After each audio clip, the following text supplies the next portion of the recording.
update ng bayan. Maasahan anumang panahon.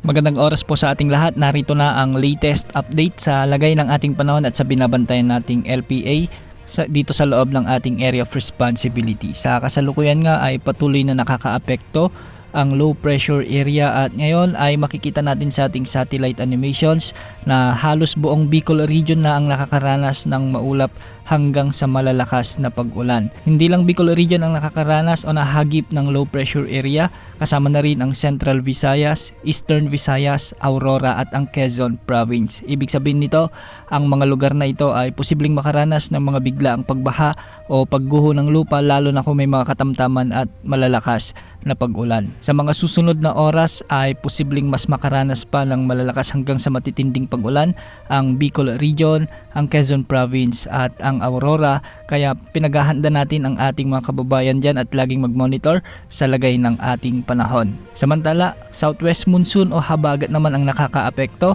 sa Metro Manila, Mimaropa, sa buong Mindanao, ang nalalabing bahagi ng Central Luzon, ang nalalabing bahagi ng Central Visayas, ang nalalabing bahagi ng Visayas pa, Cavite, Laguna, Batangas at ang Rizal Province. Ang malugar ding ito ay makakaranas ng maulap na papawirin na may mga scattered rains and thunderstorms dulot pa rin ng southwest monsoon, kaya posible pa rin ang banta ng mga biglaang pagbaha o pagguho ng lupa lalo na kung may mga katamtaman hanggang sa malalakas na pag-ulan.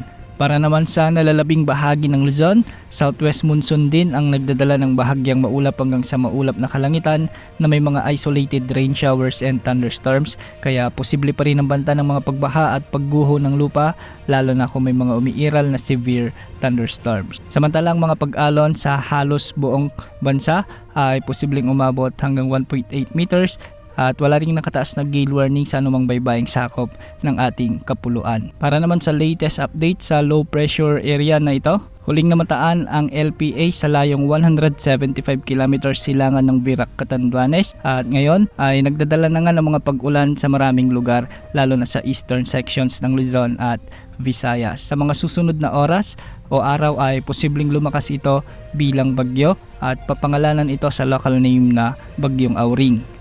Kikilos ito ng hilagang silangan bago lumiko muli ng hilagang kanluran.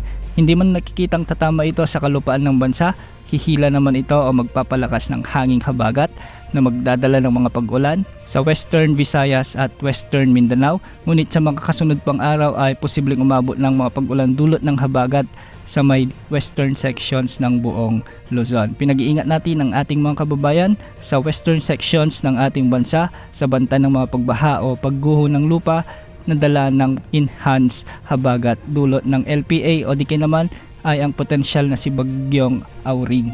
Kung mapapansin natin ay halos stable o static o hindi halos gumagalaw ang LPA na ito, kaya ilang oras pa o araw pang magpapaulan ang LPA na ito lalong-lalo na sa Bicol region. Maging alerto po tayo at mag-ingat po. Yan ang update sa lagay ng panahon. Ito po ang weather update ng bayan, maasahan anumang panahon.